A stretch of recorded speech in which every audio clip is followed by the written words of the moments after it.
Estou aqui para falar sobre o ensino de graduação, que precisa de socorro urgente. Eu tenho que fazer uma ressalva. Eu sou médico e vivi o tempo todo na faculdade de medicina. Eu nunca tive consultório, eu fui professor em tempo integral durante 55 anos. Ninguém é perfeito. Mas, enfim, eu vou falar sobre odontologia de reboque. Agora, a minha primeira parte, na verdade, vocês vão ver que é para a universidade toda. Indiferente, medicina, direito, odontologia, filosofia, seja o que for. Só na parte final que eu tenho minhas dúvidas se realmente tem algo a ver com odontologia, se é situação idêntica. É uma parte muito ruim que atinge a medicina, que torna nosso ensino de graduação certamente pior que de vocês. Mais um aviso, eu não tenho as chaves para a verdade na mão. Não pensem que eu tenho. Meu objetivo único é levantar problemas para que cada um pense e procura depois tomar uma ação. Que o ensino de graduação vai mal, isso nós todos sabemos.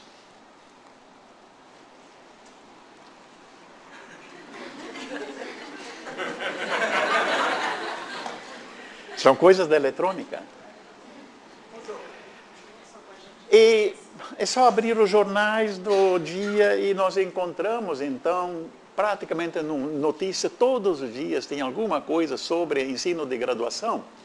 Esta aqui diz na manchete: por que Joãozinho não aprende a ler?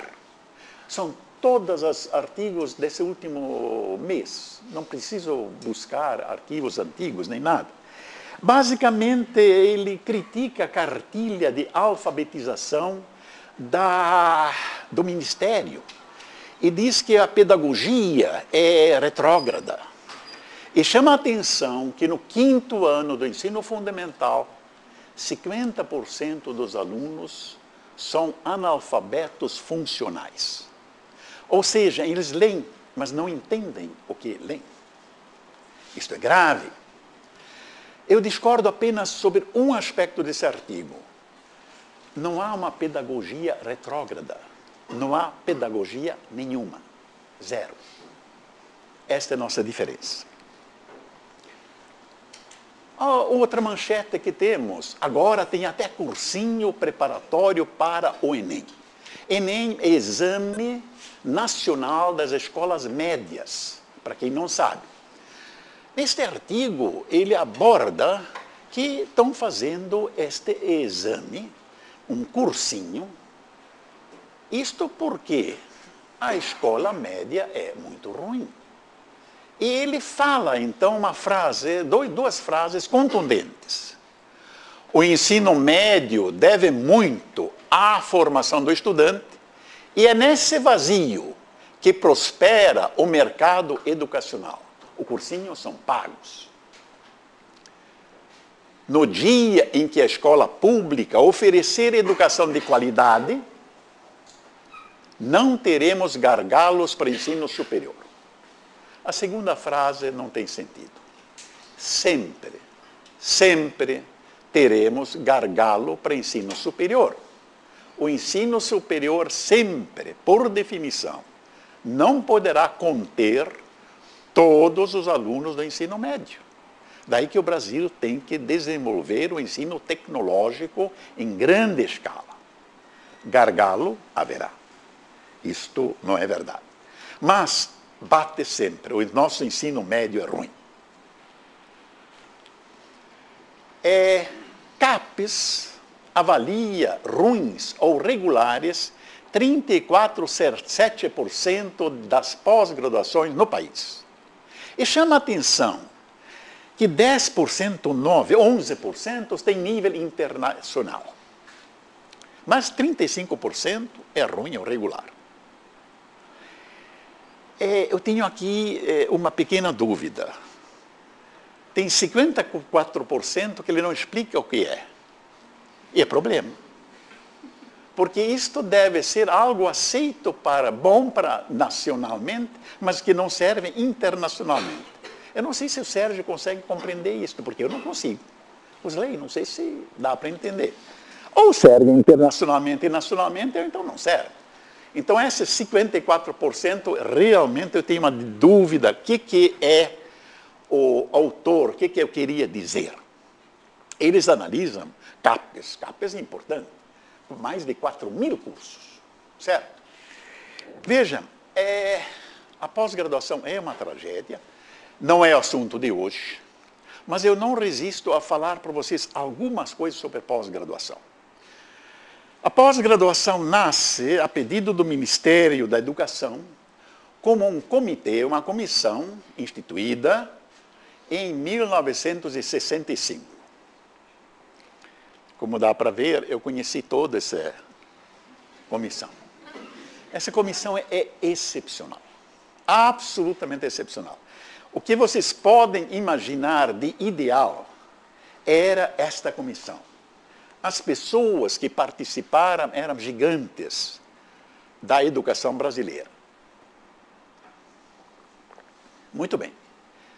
Eles fizeram um trabalho completo, muito interessante, que talvez valeria a pena ler duas frases. Chama a atenção para o fato de que a educação pós-graduada, de modo algum, deverá ser considerada educação de massa.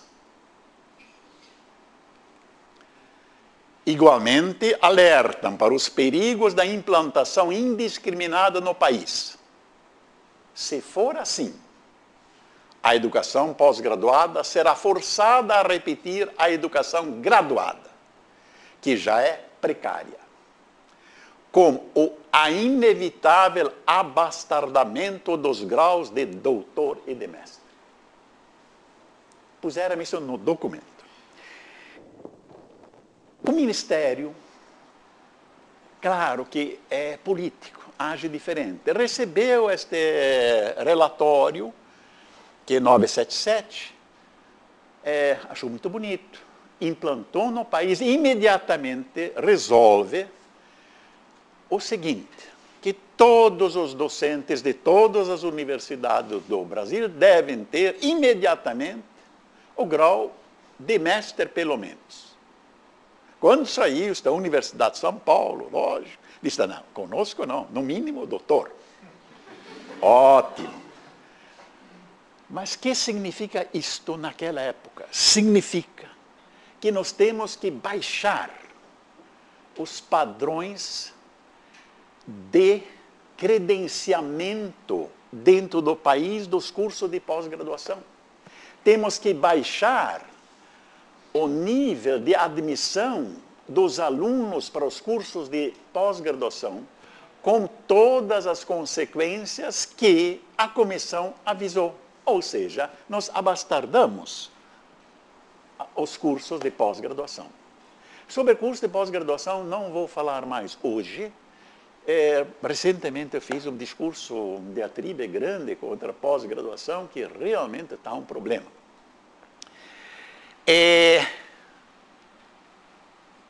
A próxima manchete é Cambridge.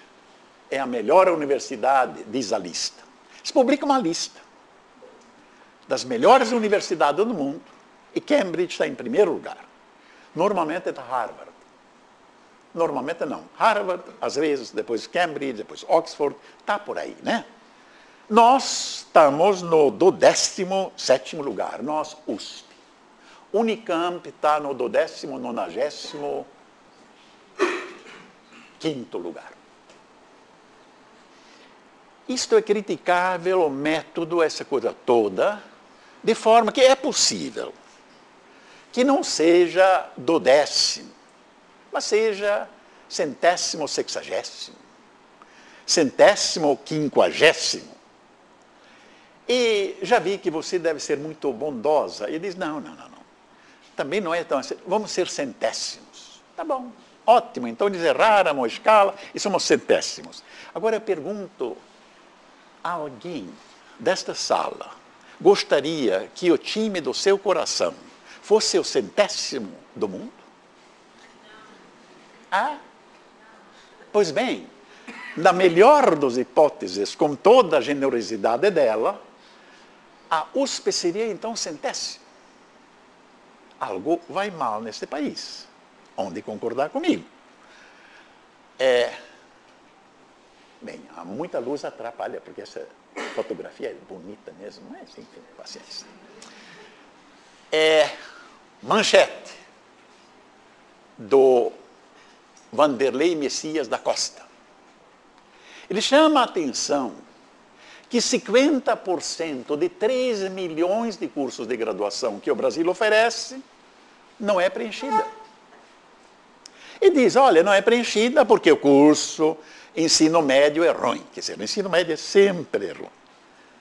Depois, os cursos são particulares muitos e são caros. E tem muitos cursos públicos e particulares que são ruins. Então o aluno vai, mas não, depois chega e diz, olha, não preenche, não vai nesse curso, que esse curso não presta mesmo. Ele está falando globalmente. Eu sei que isso não vale nem para medicina nem para odontologia, onde eu acho que as vagas são sistematicamente preenchidas. Mas só para ter uma ideia do que ocorre na nação. Gente, o problema não é de hoje. Imagino que muitos de vocês talvez pensem, olha, já tivemos, quando esse cara era jovem, era espetacular, e agora a coisa decaiu. Não, quando esse cara era jovem, a coisa era tão ruim ou pior do que hoje. É que a coisa não começou hoje. Começou muito tempo atrás. Alguém de vocês pode me dizer o que é isto?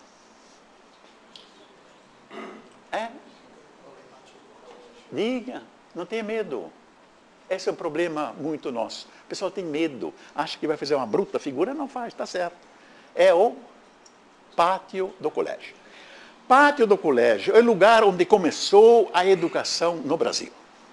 Como você sabe, os portugueses chegaram aqui e, particularmente, os jesuítas subiram para o Planalto, em São Paulo, e diz a tradição que no dia 25 de janeiro rezaram, de 1554, rezaram a primeira missa. Beleza? Fundou-se a cidade de São Paulo, começa a missa. E logo começaram a ensinar, a educar. Em parte, devagar com andor, porque a história dos primeiros 3 séculos da educação brasileira pode ser resumida da seguinte forma. Chegam os jesuítas, sim, com a finalidade de evangelizar.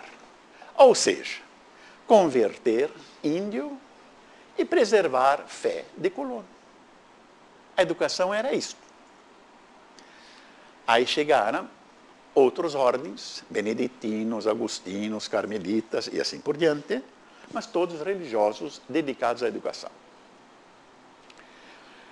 Ou seja, durante 300 anos, o fato é que a educação foi consequência e meio da intenção religiosa. A finalidade era a evangelização. Ou seja, se você é pagão, para converter você. Se você é um colono, mas que não vai à missa mais, aquela coisa toda, vamos tentar preservar a fé. Durante 300 anos, a educação brasileira é isto. Nós não temos outra coisa, esta é que é a tragédia.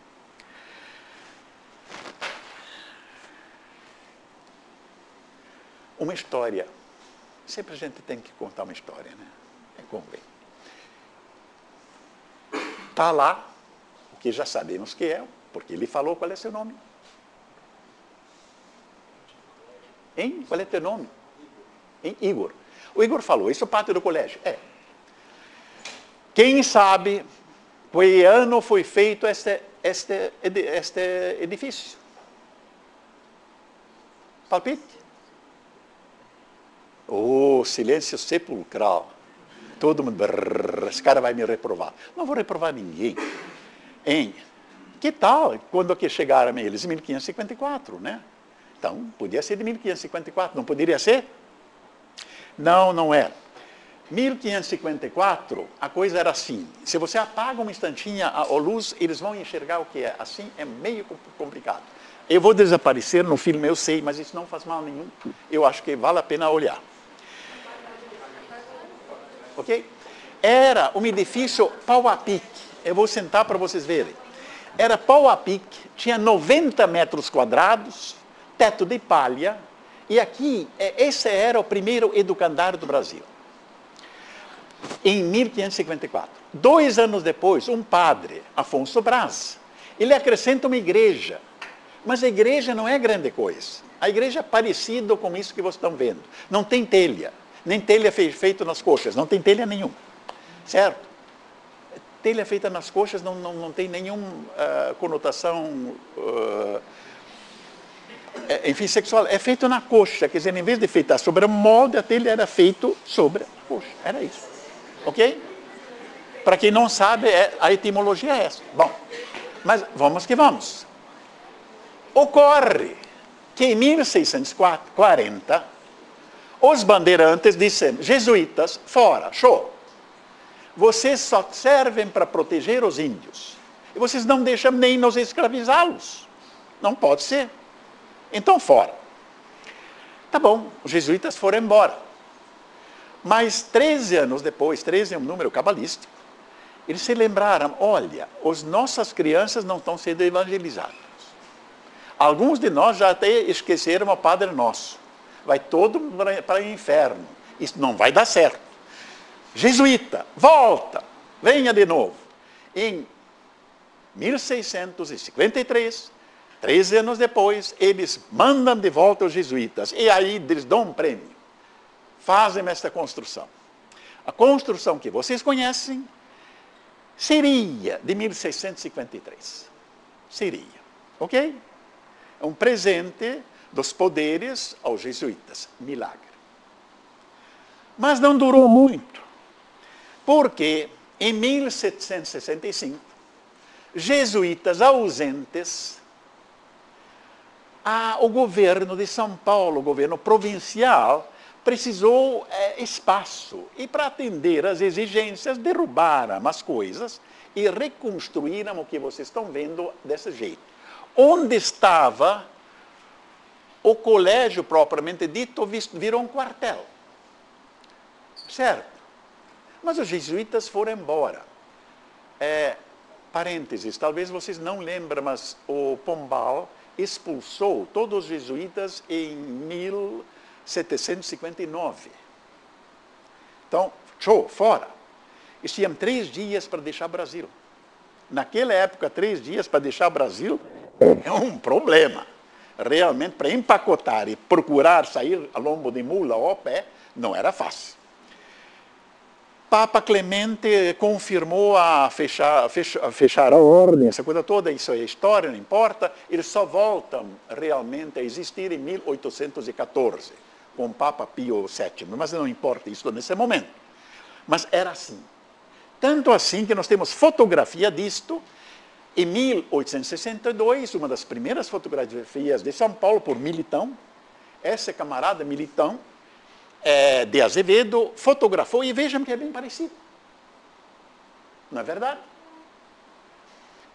Agora, se alguém fosse 40 anos depois, ou seja, em 1900, aí ele enxergaria isto aí. Desapareceu tudo. Derrubaram tudo e fizeram o Palácio do Governo. O último a resistir foi a igrejinha, mas em 1896 também tombou, e tchau, e benção, e acabou. E aquela coisa que o Igor nos faltou, que é o pátio do colégio, sumiu de São Paulo. Aí eles fizeram uma grande festa, 4º centenário, em 1954. Aí os patriarcas da cidade dizem, mas essa cidade começou com missa, e depois eles fizeram um educandário. Cadê o educandário? Está o Palácio do Governo. Derrubaram o Palácio do Governo e reconstruíram a estrutura de acordo com os documentos de 1653. Então, o modelo é 1753, mas o que vocês veem é de 1954. Este foi o respeito que o país teve pela educandário mãe do país. O fato é que no Brasil não houve preocupação pelas autoridades metropolitanas, poderes coloniais, pela educação. Nenhum interesse. O que havia era unicamente educação religiosa, nada mais que educação religiosa. Para quem fosse rico, poderia mandar os seus filhos para estudar em Portugal. Mas, gente, mandar os filhos para estudar é como mandar alguém hoje para os Estados Unidos ou Europa. Quer dizer, é um grupo muito pequeno que faz. Isso não é educação nacional. Ok? Então, nós realmente não temos uma educação que seja digna deste nome na época colonial. E no Império e República. Império. Chega Dom João em 1808, fugindo de Napoleão, se lembra? Depois ele gostou do Brasil. João é um sujeito espetacular, não é tão bobo como parece nos livros de história, não. Mas em 1821, ele resolve voltar. E quando ele volta, o Pedrinho já estava aqui, ele chegou com 10 anos ou 13 anos no Brasil, é discutido, mas ele fica aqui quando o pai vai embora. Em 1822 é o dia do fico, ele diz, vou ficar no Brasil. Mas não ficou. Quando a dona Domitília, Marquesa dos Santos, rompeu assim com ele, também achou que a coisa não era tão interessante mais, e tinha a coroa de Portugal à espera dele. Então ele preferiu voltar para Portugal, colocar a coroa na cabeça dele, ele foi o Dom Pedro V em Portugal, primeiro do Brasil, quinto em Portugal, e deixou o filho dele, Dom Pedro II, que tinha 5 anos na época, mas que ele ficou longo tempo como imperador do Brasil. É o Brasil Império. Em 1889, eles deram um chute no traseiro dele, ele parou lá na Europa, voou pelo Atlântico, parou por Deodoro Fonseca. E segue uma série de presidentes, um pior que outro, tirando fora os 2 paulistas, Campos Salles, Rodrigues Alves, que eu respeito, o resto eu acho meio ruim mesmo, até chegar a Washington Luiz. Aquele pobre lá, Washington Luiz, assume o governo em 1926, mas em 1930 ele recebe um pontapé do Getúlio. Getúlio deixou, sai embora, diz, olha, só me falta 21 dias para terminar meu governo, não interessa, vai embora. Então ele foi deposto, certo? Durante esta época, num livro muito famoso, que é a Cultura Brasileira, compilado por Fernando de Azevedo, dá para comprar o livro lá na USP, um cidadão chamado Azevedo Sodré diz o seguinte: a herança educacional deixada pelo Brasil Império e as primeiras décadas da República foi deficientíssima, falha e andrajosa em quase todo o território nacional. Andrajosa é maltrapilha, é mal vestida, é ruim, ok? É verdade que na década dos 20 o Brasil tem 60% de analfabetos absolutos, que não lê nada. Assim vai até o nosso figura mais enigmática da nossa política, Getúlio Vargas, assumir o poder. Getúlio coloca fora Washington Luiz, fica chefe de um poder provisório, depois ele se elege presidente, depois ele faz o Estado Novo, em 45 desse Estado Novo, entra Dutra é um coitadinho. Tanto assim que depois de 4 anos, o Getúlio se elege como presidente, para depois sair do país como um dramático suicídio em 54. Em agosto de 54 ele se mata. O importante da época Getúlio é que a educação, pela vez primeira, acha o caminho para a Constituição. A Constituição brasileira começa a falar sobre educação. Na verdade, falou sobre ensino, mas tudo bem. Favoreceu a educação superior e negligenciou o ensino primário e secundário, educação primária e secundária, portanto, o mais importante que é a educação básica. Este é muito importante. Aliás, um fenômeno muito parecido está acontecendo hoje.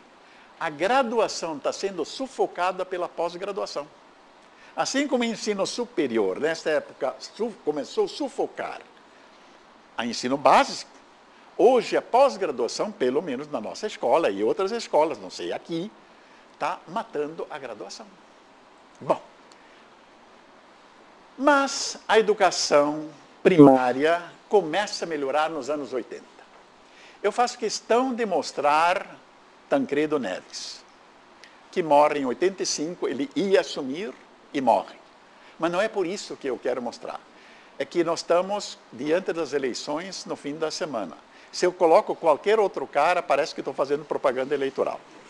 E como eu não sou menino de propaganda, então eu achei melhor colocar um cara morto, tá? Só por isso. Explicado está. O que este grupo, a partir de 80, faz? Começa a reduzir dramaticamente o analfabetismo, que vai a torno de 10%. O analfabetismo funcional vai a 21% em São Paulo.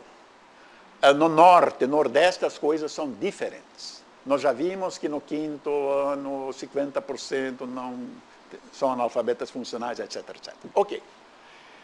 Mas eles fazem uma coisa interessante, colocam 90% dos alunos dentro das escolas. O que é bom. Ele não fala da evasão, mas colocaram lá dentro. Determinam que 25% do orçamento do Estado tem que ir para a educação. Determinaram que das taxas municipais, 18%, e dos impostos federais também, 18%. Claro que não vai. Isso é outra coisa. Mas está escrito. Tá bom? Então, começou-se a fazer alguma coisinha pela educação básica, primária, secundária, ok? Internacionalmente, o Brasil não aparece bem. Em geral, nós estamos no 60º lugar, 80º, enfim, nesta faixa que o Brasil está em matéria de educação. Pablo recentemente disse que foi para a Coreia. A Coreia está um dos primeiros lugares do mundo. Realmente está um espanto lá. Bom, mas esta é a evolução histórica agora da República e coisa mais recente. Agora, eu quero dizer para vocês, a educação de um povo precisa de pais, professores e de um meio, um ambiente sociocultural.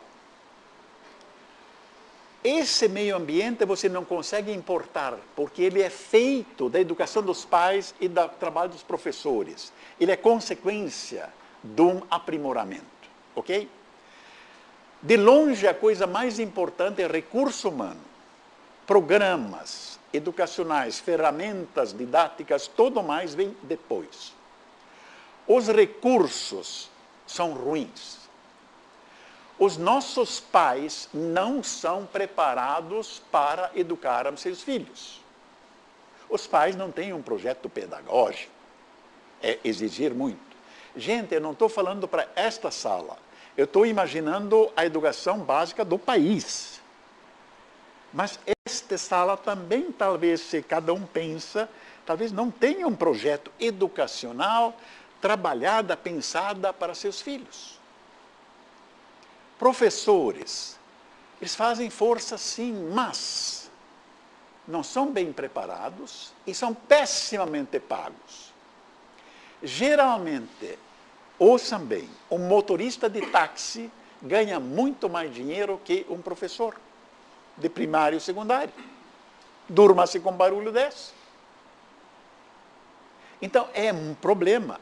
No norte e nordeste, durante muito tempo, só recentemente melhorou um pouco, o professora, em geral era tudo mulher, professora, ganhava menos que salário mínimo. como é que isto vai educar os filhos da nação? É problema. Nós não temos nenhuma tradição educacional, como já falei, agora, nem vontade política. Quer dizer, realmente não há um esforço grande no sentido de melhorar a educação neste país. Não há. E isto, infelizmente, vamos levar pelo menos uma geração ou mais para conseguir. Foi o caso da Coreia. Coreia realmente começou, logo depois daquela guerra, começaram a empatar maciçamente em educação. É isto que fez o progresso de toda a nação.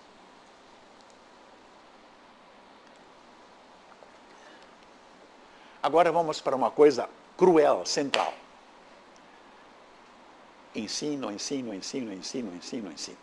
Se eu pegar a Constituição do Getúlio, se pegar livros de 20 anos atrás, eu vou ter ensino primário, ensino secundário, ensino básico, ensino superior, não educação. Em qualquer meio rural, até a universidade, eu tenho comissões de ensino. Aqui, como é que é em Piracicaba, na odontologia? A comissão é ensino? Hein? É ensino. Veja só, acertei. Mas, em geral, é o certo, porque é só apostar, porque dá certo. A probabilidade está ao meu favor. Então, é ensino. Desculpa, mas não é. Este que é a tragédia. Dá para fazer como sinônimo ensino e educação, mas não foi isto. Na verdade, eles entendem ensino, ensino mesmo. Interessa o meu desempenho, não o seu aprendizado. Porque educação é ensino mais aprendizado. Educação existe sem ensino. Educação não existe sem aprendizado. Desaparece. Veja, o ensino é atividade do professor, é atividade dele, ou de uma ferramenta educacional. Isto é ensino. Ele é transmissão de conhecimentos. Eu transmito conhecimentos. O aprendizado é completamente diferente. É a finalidade do ensino. Em outras palavras, o aprendizado é o resultado do ensino. O aprendizado é o fim. E o ensino é o meio. Isto precisa ser compreendido e não é. O problema também não é novo. Este é um dos meus heróis em pedagogia. Eu tenho dois, Sócrates e ele. Os outros são bons, ótimos, alguns, mas herói mesmo é Sócrates e ele. Este cara nasceu em Morávia. Morávia, naquela época, integrava o Império Germânico. Hoje é República Tcheca. Este camarada, Jan Amos Comenius, era um gênio. Ele era educador, profissional. Viajava por Europa, chegou até a Inglaterra, essa coisa toda. Ele lançou uma frase que é luminosa. Procuro um sistema de educação onde o professor ensina menos e o aluno aprende mais. Fabuloso. Ele lança a ideia, olha, você educa para aprender. Para que o aluno consiga aprender. O seu maior esforço é fazer com que aquele ser que está estudando consiga aprender. Aprender por ele mesmo. Se você conseguiu, isso conseguiu educar. Se você só passou informações, não deu muito certo. Aqui vocês têm a tabela nacional, onde vocês têm os níveis, educação básica, superior, pós-graduada, a subdivisão infantil, fundamental, médio e profissional, medicina, odontologia, 6 e 4 anos, variável, grupo etário, essa coisa toda. Importante é isto aqui. A nossa educação básica está concentrada na informação e não na habilidade de aprender. Gente, isto aqui é fundamental. Tragédia. O estudante ingressa no curso universitário, medicina, odontologia também, mas em todos, sem saber aprender. Ele não foi educado para isto. Ele foi educado, sim, toda a vida para assimilar informações, para guardar informação, informação, informação. É isso que ele aprendeu. Aprender, ele não aprendeu. Não aconteceu na vida dele. Muito bem, a universidade ficou insatisfeita com esta informação, quantitativa e qualitativamente, não importa, dos alunos, e estabeleceu um nível, um sarrafo. Aqui só entra aquele aluno que tem tais informações. E com isto entrou na vida o vestibular. O vestibular é um monstrengo, é um horror. Não cabe em país nenhum o nível superior, a educação superior, ditar o nível do ensino médio. Não existe isso. Aqui aconteceu. O ensino básico deve estabelecer seu nível. É ela que estabelece. E oferece seus melhores alunos à universidade. Este é o meu produto. Goste ou não goste. Enem, eu sou a favor. Eu acho que foi pessimamente executada. Eu, se fosse o assessor do Haddad, eu diria, olha, não faça desse jeito. Nem faria todo o país, faria talvez por estado e regiões. Mas, enfim, eu sou a favor, basicamente é isso. Eu sou absolutamente contra o vestibular. O vestibular é um horror.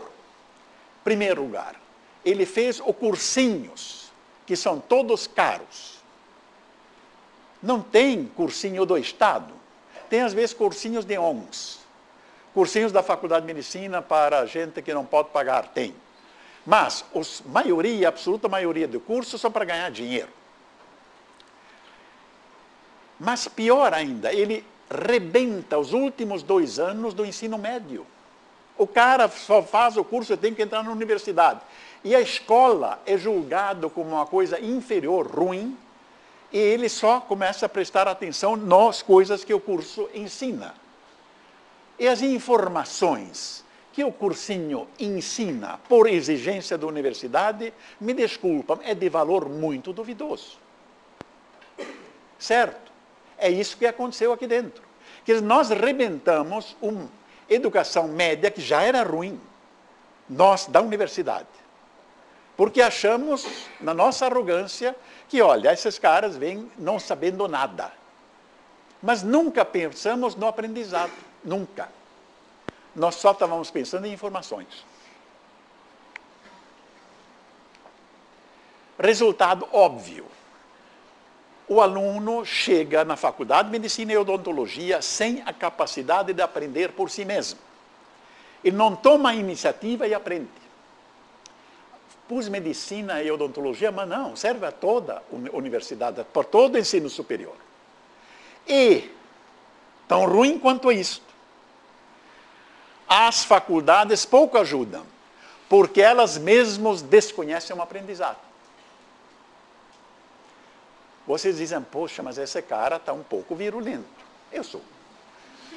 Mas, me apontem uma faculdade de medicina ou odontologia baseado no aprendizado e não no ensino. Me aponta um. Me aponta a faculdade de medicina ou odontologia em que o programa de educação é formulada em objetivos educacionais. Nenhuma. Não tem. E agora vamos para o UTI.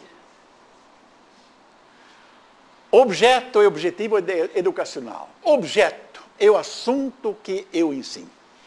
Patologia, no meu caso. Chico, endodontia. Certo? Muito bem. É o que ele ensina. Objetivo é uma alteração comportamental que eu quero que ocorra depois do meu processo de instrução. É neste que eu tenho que pensar. Este que é o problema. Os objetivos devem ter uma pirâmide dentro de uma escola. A escola deve dizer, olha, você, depois de 4 anos, na nossa faculdade, depois de 6 anos, vai sair com as seguintes competências. Não adianta dizer vai ser dentista ou médico. Desculpa, isso é burrice. Isto não tem nada, ele não diz nada. Você tem que dizer, com médico, com que competência? Sabendo fazer o quê? Dentista, fazendo o quê? E não só isso é o topo da pirâmide. Cada departamento deve ter a mesma coisa. E dentro do departamento, cada disciplina a mesma coisa. E cada professor formular a sua educação em termos de objetivos comportamentais. Primeira regra da boa didática é conhecer o que se ensina. Segundo, é usar os ferramentas didáticos adequados. Terceiro, é avaliar o rendimento educacional. Quarto, usar o bom senso. É só isso. Mas o primeiro, conhecer, a maioria não conhece mesmo. Mas diz assim, você, não, para lá, eu conheço. Não conhece. Você sabe o que você vai falar. Você não sabe o que você quer que o aluno aprenda. Enquanto você não formula como objetivo comportamental específico aquilo que o aluno deve aprender, você, na verdade, não sabe o que está ensinando. Este que é o problema. Então, todo esse complexo deve formar uma pirâmide dentro da escola e nós não temos isso. Esta nossa falha, não o aluno que vem sem saber aprender. Nós temos a nossa falha. Então, são as duas coisas que vêm e que estragam a graduação. Fazer objetivos comportamentais é bem difícil. Específicos, tem que ter um treinamento para isso. Mas aqueles que quiserem, eu trouxe aqui uma dica. Se vocês entram neste site, www.edm.org.br/curso telemedicina. Curso Avaliação do Rendimento Educacional. Na verdade, é um livrinho. Login, põe HVA. Tá? Senha, 8211. Instituição, quando ele pede, inscrito num curso. Tá? Abre, aliás, você pode ler tudo, mas se você quer capítulo específico do objetivo comportamental específico, é o capítulo 1.1.2, o que será avaliado. Tá? Então você chega lá. Só para uma dica para vocês. Gente, objetivos permitem mensurar toda a dinâmica educacional e aperfeiçoá-lo continuamente. Sem isto, não dá para fazer isso. A única forma de avaliar o rendimento educacional é tendo os objetivos. Não tendo nada feito. Tá? O que a gente vai avaliar? O que a gente vai avaliar? Aprendizado do estudante, lógico. Você sabe ou não sabe. Mas você tem que saber o que ele tem que saber. Estes objetivos comportamentais que eu falo, não é para o professor e para a escola, é para os alunos também. Todo aluno deve receber um calhamaço de tudo. Ele tem que saber. Dessa forma, você pode avaliar o ensino do professor, o ensino do sistema. O aluno pode não aprender porque o ensino é falho. Isso não tem nada de vergonha. Isto que é bom, interagir. O valor dos objetivos, ver se o objetivo presta ou não presta. Eu coloquei um objetivo impossível de atingir. Eu coloquei que ele vai fazer neurocirurgia. Não vai. Bobagem. Suprime, então, neurocirurgia. Para que dar aulas de neurocirurgia na graduação da medicina? Não dê. Dê a semiologia do sistema nervoso. E se você desconfia que precisa de neurocirurgião, tudo bem. Mas ensinar neurocirurgia na escola, se for este objetivo, tira fora. E dá para avaliar o objetivo desde que você colocou. Se você nunca colocou, não dá para fazer nada. ok? Avaliar a própria avaliação. A avaliação pode ser ruim. Aliás, hoje as avaliações são todas muito ruins. Começa pelo Enem, como foi trágico, né? Que falha enorme que teve. Mas se você não sabe o que vai avaliar, como é que você vai avaliar? Se você não sabe que comportamento aquela jovem tem que ter, e depois que ele teve aulas de anatomia, como é que vou avaliar? Tem que saber todo o tratado? Tem que saber a apostila? Não sei. Tem que ser declarado isso. E ela deve saber. Assim como o professor fez, ela imediatamente deve saber. Eu estou chegando no fim, agora vem a parte que talvez seja médica. Vou atrapalhar em 6 minutos. Esta mulher é fantástica, Montessori. Aqui mesmo em Piracicaba deve ter alguma escola Montessori, imagino eu. Ela trabalhou com excepcionais e chegou à ideia, olha, vamos substituir a mestre que prega, por trabalhos organizados convenientemente.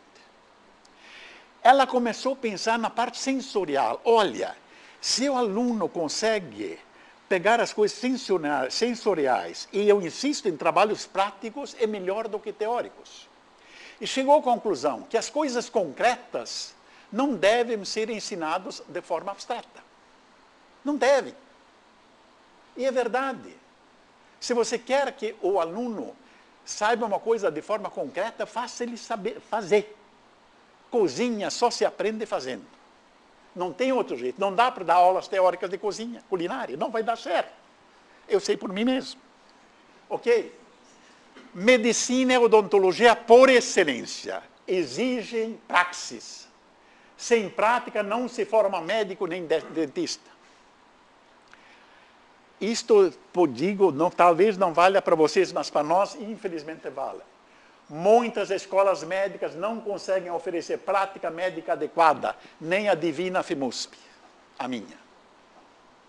Não consegue. Vamos aos jornais de novo. Recentemente, em 17 de setembro, da Faculdade de Medicina, estudo aponta a falta de médicos para AIDS, ou sei lá, para dengue, para alguma coisa. E tem uma frase joia. Trabalho inédito da Faculdade de Medicina da USP também mostra que a maioria é despreparada. Como consequência, os bons profissionais estão sobrecarregados. Ou, inédito, eu diria para vocês completamente diferente. Seria um milagre se a maioria dos médicos fosse bem preparada. Seria um milagre. Se não, vejamos. Em 2009, havia 176 faculdades de medicina e 17.200 vagas. O ano que estou falando, eu não sei quantas faculdades tem, porque podem ter feito ontem 3, e também essas coisas a gente nunca sabe. Eu sei que está bem acima de 180. Número de vagas acima de 18 mil. Fantástico. Mais da metade deles não tem hospital adequado. Tem um convênio qualquer com o hospital para mostrar para o Ministério da Educação para ser aprovado. E lá o aluno é que dizem que aprende qualquer coisa. Mas não é um espaço adequado. Eu posso garantir que 90 e muitos % dos alunos médicos nunca viram uma autópsia. Porque não tem. Gente, esta é a educação de graduação que nós oferecemos. É fato. Pior de tudo, insistimos em fundar mais e mais faculdades de má qualidade. De forma que não é inédito, me desculpa. Que nós temos péssimos médicos formando, não por culpa deles, mas por culpa das instituições e dos elementos responsáveis pela permissão do título, é verdade. É o que nós estamos fazendo. A Faculdade de Medicina da USP começou com 50 alunos, passou para 80 e colocou números clausos, número fechado, jamais vamos mudar isso. Hoje entra 175. Os nossos anfiteatros são todos projetados para máximo 100 alunos. Máximo. Resultado, você não pode fazer um currículo decente. Porque você não pode pensar num currículo linear. Tem que turma A e B. Se para a turma A eu dou tórax e B abdômen, o tórax é igual ao abdômen. Ou seja, a extensão da instrução do tórax tem que ser igual ao do abdômen. Se não for, problema é do abdômen. Certo? Esta é a verdade. Gente, vejam o que aconteceu. Antigamente, nós tínhamos 300 alunos, 6 vezes 50 dá 300. É sempre 6 vezes. Ou 480. Estudando neste hospital. Foi feito junto com a faculdade. Atualmente, de graduação 1.100, pós-graduação 1.500, residente que vocês não têm, acho que é alguma coisa como a especialização de vocês, 1.000. Médicos estagiários, são aqueles coitados que despencam lá, dizem, olha, me ensina qualquer coisa, porque senão não vai, 500. Ao todo, são 4.000 e poucos, contra 480 no máximo no passado, disputando o mesmo espaço. Qual é a probabilidade de um estudante de graduação pôr mão num paciente? Qual é? Então, não há um espaço de aprendizado adequado e após 6 anos nós outorgamos, sim, diploma sem o aluno saber praticar coisa alguma em medicina. Esta é a verdade. Eu sei que vocês estão melhores.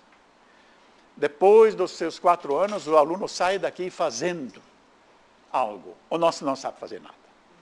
Então, tem que fazer o quê? Residência, é obrigatória. Acontece que a comissão de residência em Brasília disse, não mais, isso foi depois que eu saí, então aí que eu teria sido meu voto contra, com certeza, a residência é aberta para o país inteiro e todos fazem concursos para as residências em todos os lugares. O nosso também. Nosso aluno estuda lá e no fim tem que fazer prova para a residência. Qual é o resultado? Já adivinharam? Vestibular para residência. Lógico. E nós, com isto, arrebentamos os últimos anos de ensino da faculdade, que é justamente dos estágios. Porque o aluno só pensa, eu tenho que passar na residência. Eu tenho que passar na residência. E se ele não passa, ele recebe o diploma, adeus. Pode ser, quem sabe, um motorista bem-sucedido nas ruas de São Paulo. Certo? Doutores, com isto, só lhe resta pedir socorro. Muito obrigado pela atenção.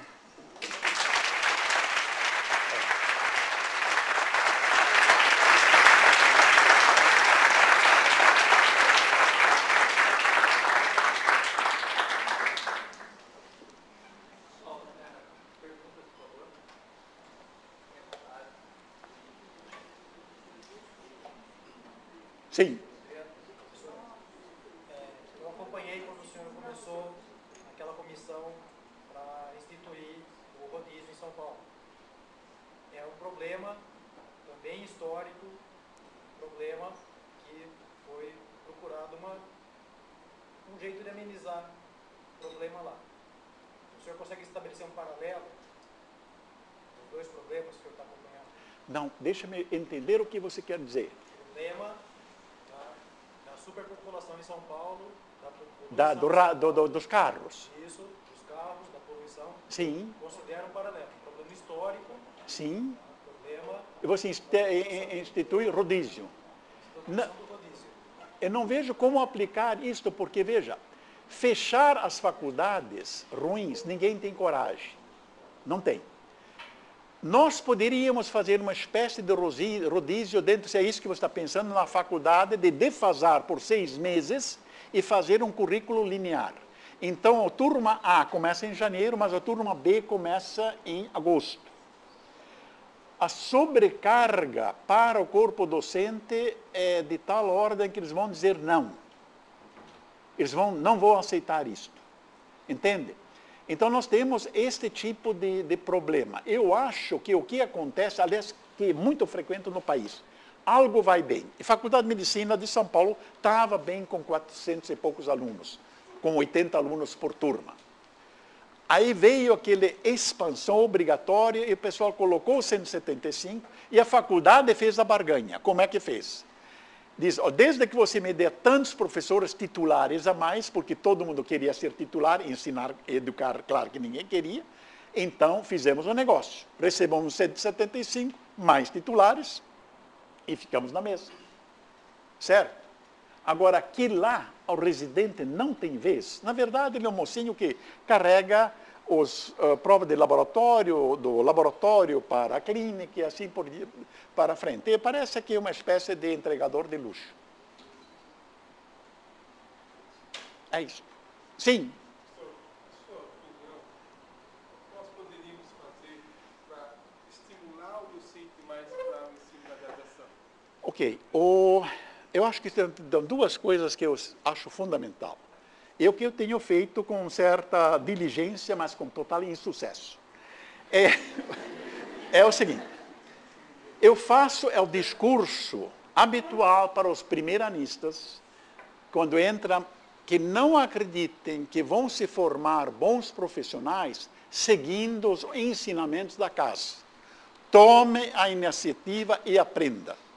Ou você aprende por iniciativa própria, e todo o tempo livre que você tem, vá nas enfermarias, vê paciente, chama o professor, chama o residente, chama quem quiser, diz, olha, eu quero que você me mostre isso, eu quero que você me ensina isso, ou você não vai para frente. Eu faço isso.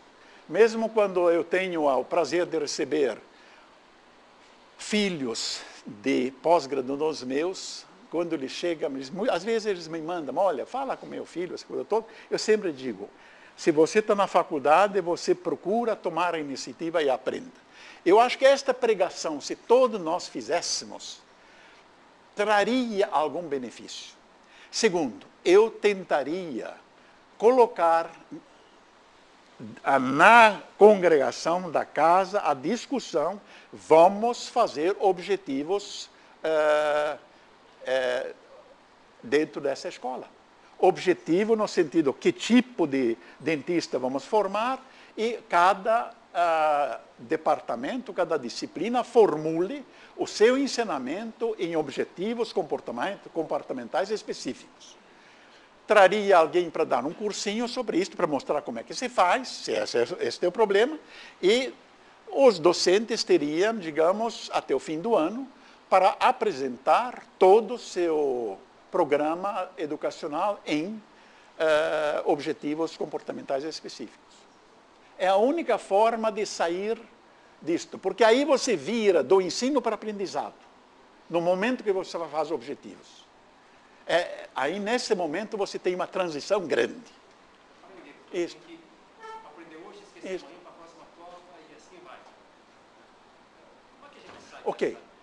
Você tem que... Isso está uma outra proposta. Isso está acontecendo na Faculdade de Medicina agora. Tira a autoridade dos professores de construir o próprio sistema educacional e passa para um grupo que realmente faz o programa educacional todo. Agora, isso tem que ter uma convivência amistosa, não adianta confronto belicoso, que isso não vai dar certo. Mas um confronto amistoso releva, sim. O que nós não temos nas faculdades é um departamento de educação. Há muitos anos atrás, nos anos 60, influenciado por o professor Rubem Maciel, que estava naquela comissão que fez o pós-graduação, eu fiz um curso com Dorothy Maguire, Christine Maguire, que era a professora titular do Departamento de Educação de Chicago. Então, Chicago, que tem a Faculdade de Medicina de Chicago, a educação médica lá dentro era dirigido por um departamento de educação, dirigido por uma mulher que não era médica. Mas o pessoal obedecia. Harvard tem a mesma coisa. Quer dizer, eu acho que você tem que ter uma estrutura educacional acima dos departamentos que olha para os departamentos e diz, olha, tudo bem, o departamento está indo muito bem, porém, eu acho que vocês deixam de dar isto ou estão dando aquilo que é um pouco demais. Vamos conversar um pouco. E tenha, digamos, um diálogo, e esse diálogo poderá levar a a moldar melhor o currículo da escola. Isso dá para fazer. Certo? Diga. Como é que o senhor vê a situação hoje da pós-graduação em relação à graduação? Obviamente que está havendo uma depreciação da graduação, Tá. valorização à pós-graduação. Tá. Se isso é o que hoje é cobrado dos docentes em relação à publicação, quer dizer, Ok. a ordem vem Tá. de cima, a gente simplesmente responde pela cobrança. Mas, amigo, esta que é a tragédia. Eu mostrei para vocês a quantidade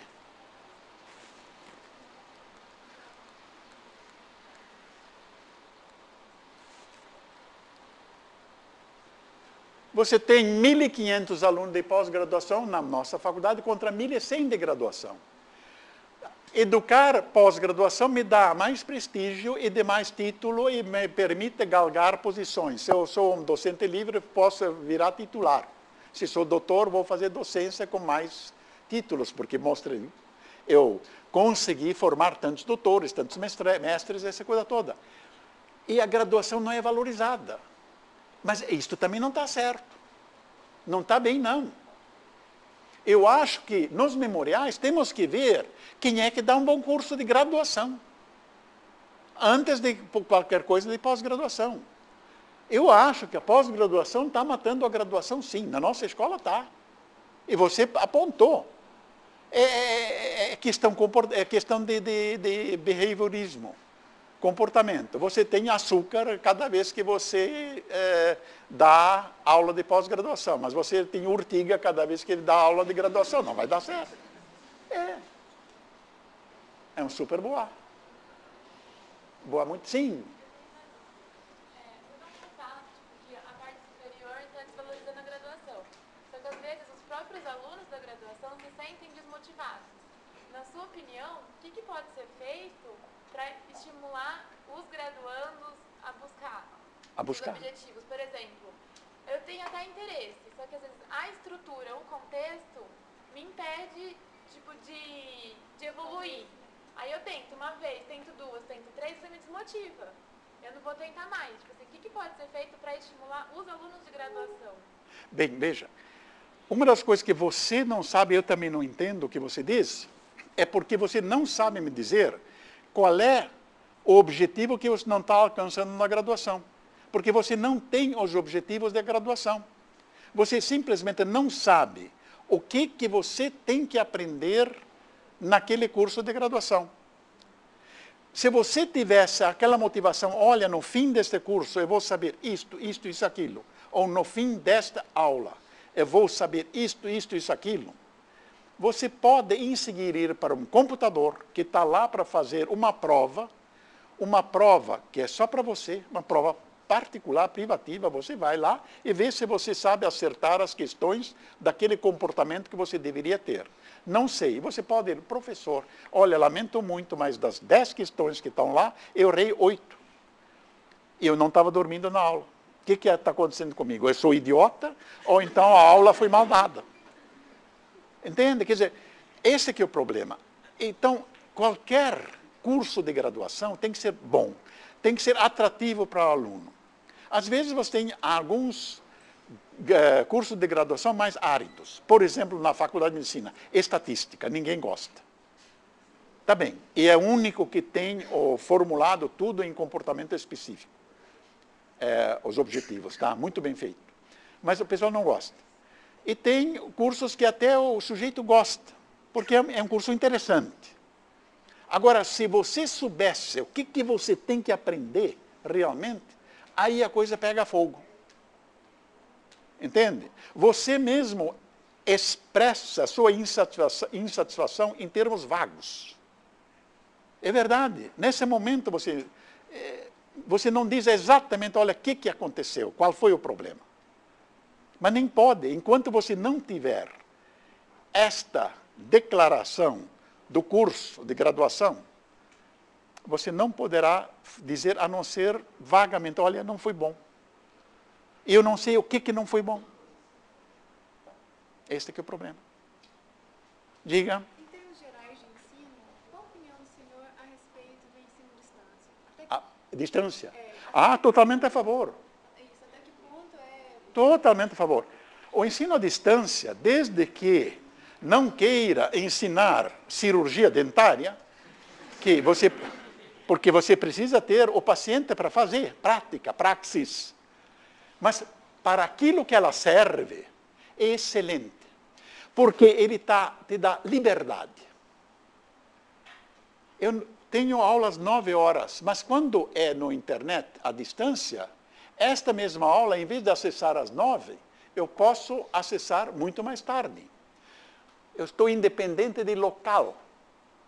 Eu posso acessar esta aula em lugares diferentes. É ótimo. Se o programa é bem feito na internet, imediatamente você tem também exame lá dentro. Quer dizer, depois que você fez, você já tem uma avaliação se você aprendeu ou não aprendeu. A avaliação tem que fazer parte do programa educacional. Ela não é uma tortura.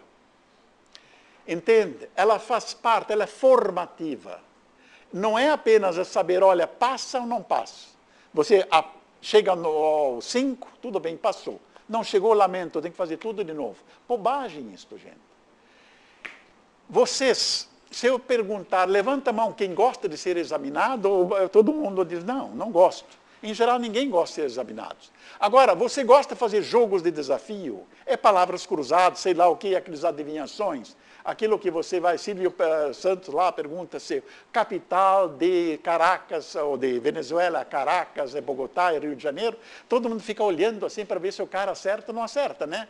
É um jogo, todo mundo gosta de se jogar.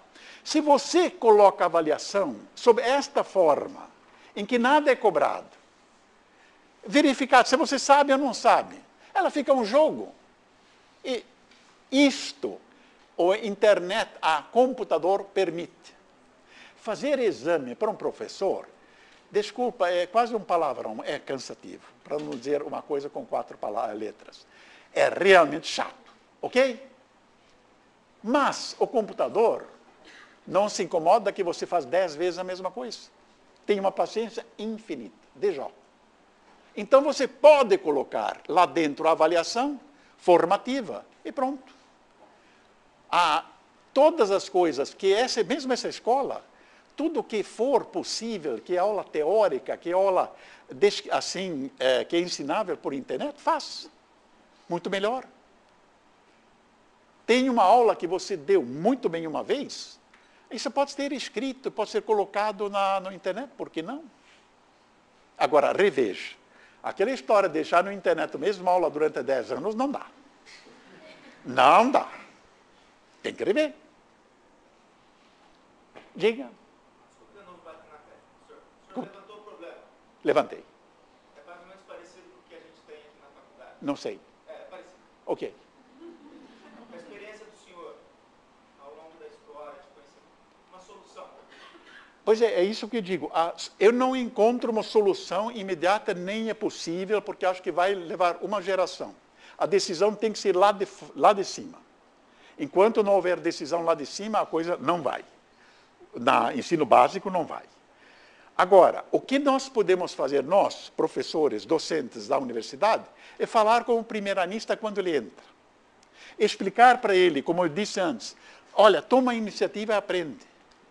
O que você deve esperar da escola, o que você não pode esperar da escola. Esta conversa você tem que ser logo no início. E tentar fazer com que a escola comece a formular a sua educação em termos de objetivos comportamentais específicos.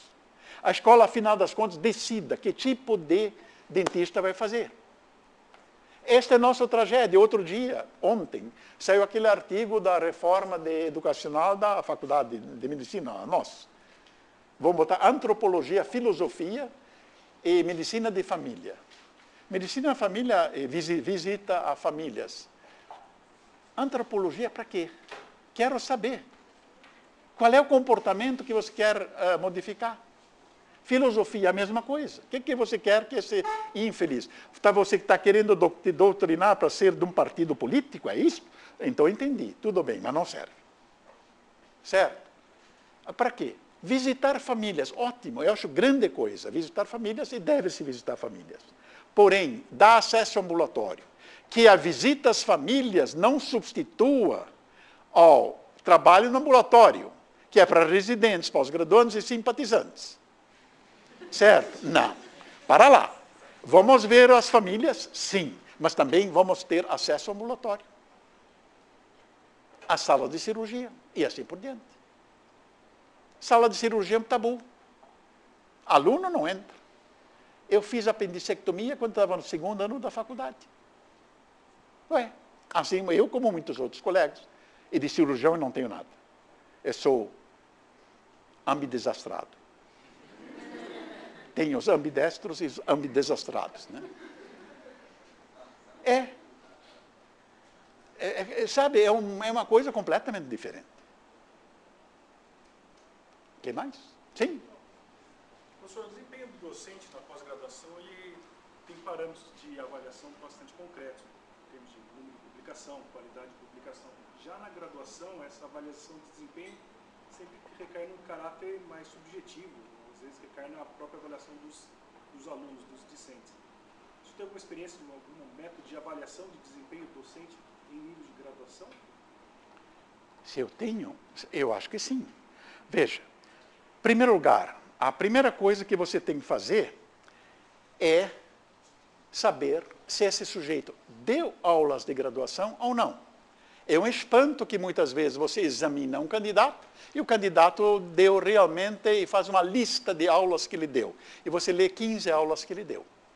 Desculpa, isso é bobagem. Eu quero saber, ano após ano, quantas aulas e qual foi a responsabilidade didática dele na graduação. Segunda coisa, já que a prova didática no Brasil é uma imbecilidade, que é um discurso. Prova didática é um discurso. Antigamente era prova sorteado e você tinha que então falar em público durante 50 minutos, mais ou menos 10. Se você falava 11 ou para baixo ou para cima, reprovado. Bobagem. Não tem valor nenhum isso. Hoje é prova de erudição. Você tem meio ano para preparar até o mais que isso e você chega lá e dá aquela aula. Olha, me dá astrofísica que meio ano eu preparo. Não tem problema isso. Isso não avalia nada. Um ótimo professor pode ser gago e não ser capaz de dar uma aula em público, não tem problema nenhum. O que eu faria, se pudesse, é dizer, olha, me escreva, você tem 4 horas para isso, ou 6 horas, como você vai fazer teu curso de graduação. Agora, em isto não sendo possível, na memorial você pode perguntar. Pergunta memorial. Escuta, como é que vai ser o seu ensino de graduação? Quais são os seus projetos? Ah, é uma pergunta incômoda. Mas faça essa pergunta. Então, essa é uma fórmula importante. Porque isto não se realmente, ninguém procura avaliar. Pós-graduação eu faço, eu vejo os doutoramentos e mestrados que produziu, os cursos que faz, programa desses cursos. Da graduação não aparece nada. Você tem que forçar isso. Mas dá. Opa, se dá. É muito fácil distinguir o bom professor de graduação do ruim. Claro. Muito fácil. Diga. Esse ano vai haver a avaliação do ENAD na medicina, na odontologia, o Exame Nacional do Ensino Superior. Sim. De novo, medicina, odontologia, das áreas de saúde. Eles têm a parte prática. E a parte prática, ela não é avaliada nesse curso nacional que é feito. É feita uma prova, 10 conhecimentos gerais, e depois alguns conhecimentos específicos, testes e algumas perguntas excursivas com plano de tratamento, ou algum paciente foi atendido dessa forma, o que você faria. Né? Na época que era o governo do PSDB, sem conotações políticas, tinha o provão todo ano. Aí houve a mudança do poder, o PT assumiu o poder, fez o ENAD, que a cada 3 anos você avaliar os cursos de ensino superior. Primeira pergunta, como você vê de novo essa falta de... não é uma política de Estado, é uma política de partidos que mudam ao seu bel prazer o sistema de avaliação do ensino superior.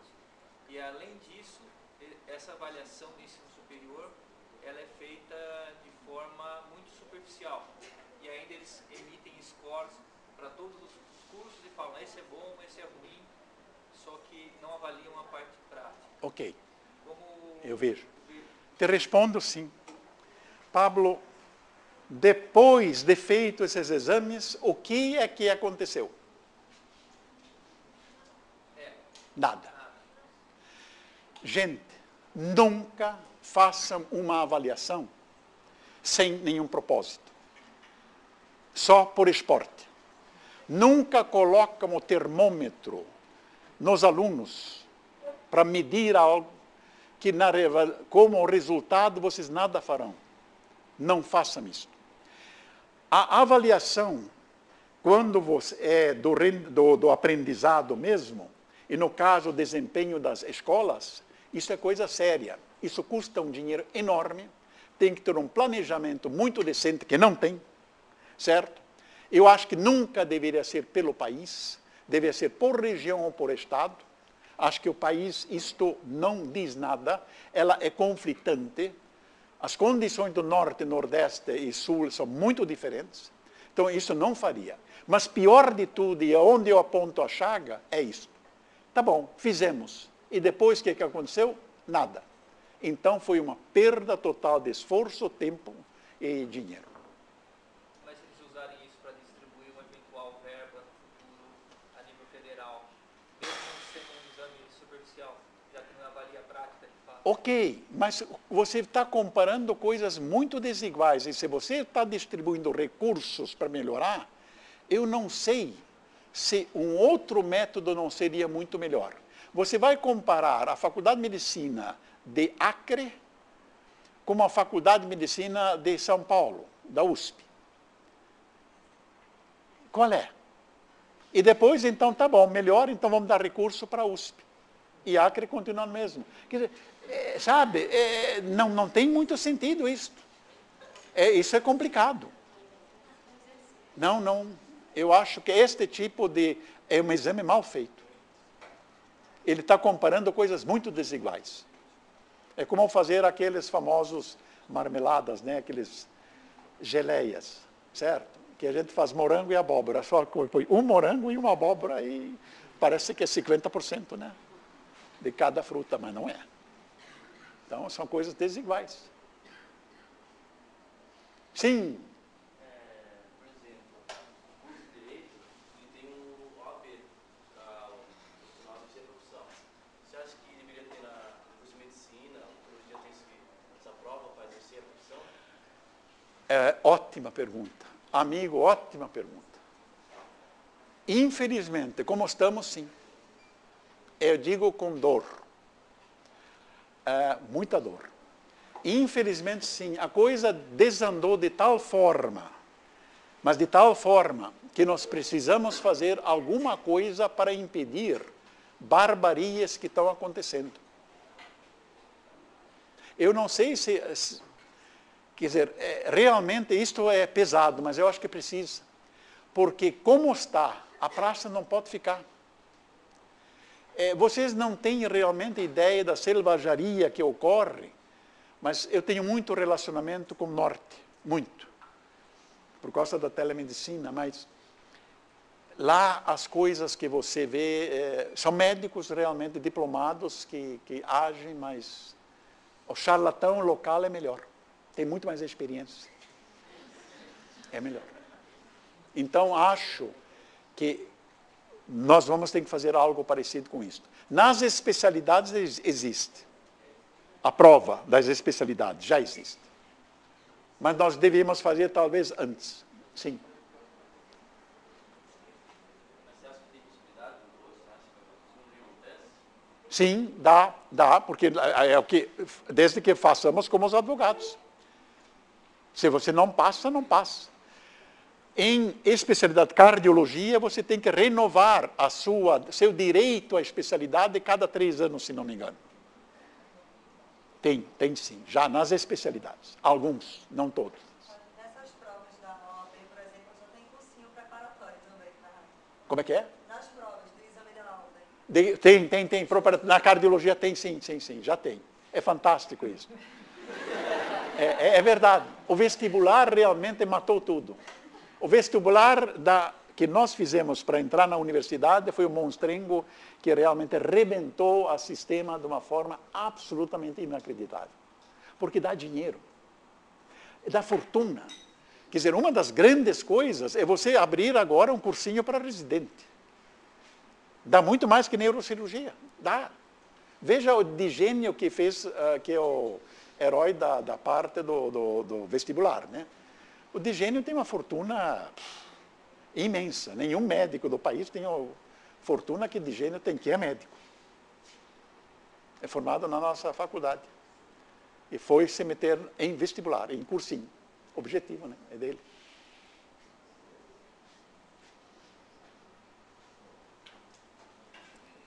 Acho que algum professor está muito bravo conosco.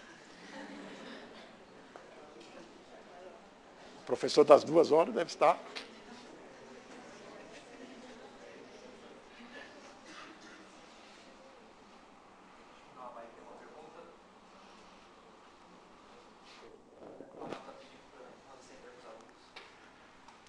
Muito bem.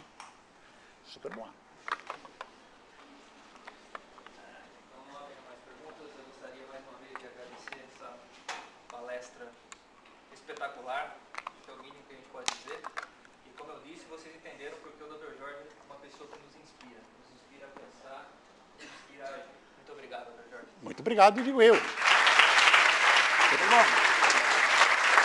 Não sei o que é isso.